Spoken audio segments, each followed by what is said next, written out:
guys, welcome to week 2 of the 2025 camping season. So didn't really do any video. We were busy doing some shopping and different things, cleaning up, but one thing we are going to be doing this year is the fire pit.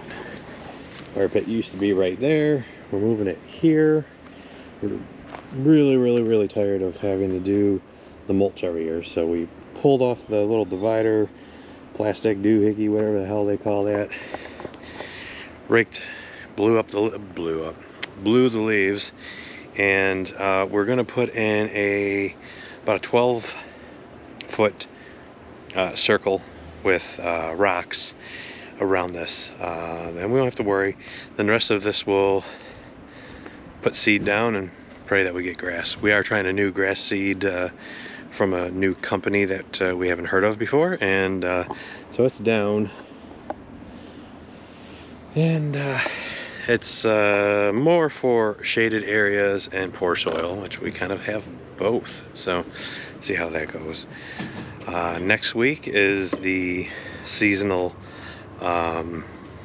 meet up in the morning, and then they'll have what used to be a potluck, but now it's a casserole thing. Anyway, I don't think we have much else going on after that, so it's Sunday now. We're getting ready to head home. Couple more new mishaps with the RV, but we keep telling ourselves just to the end of the year, or the end of the season. Betsy just got done loading some of her stuff in the van. I haven't decided if I'm driving or she's driving. She hates driving, but I'm feeling a bit blah. So anywho, this has been a very short, probably the shortest video we've ever done for one of our weekly videos, but not much to report. So anyways, until next time, happy trails.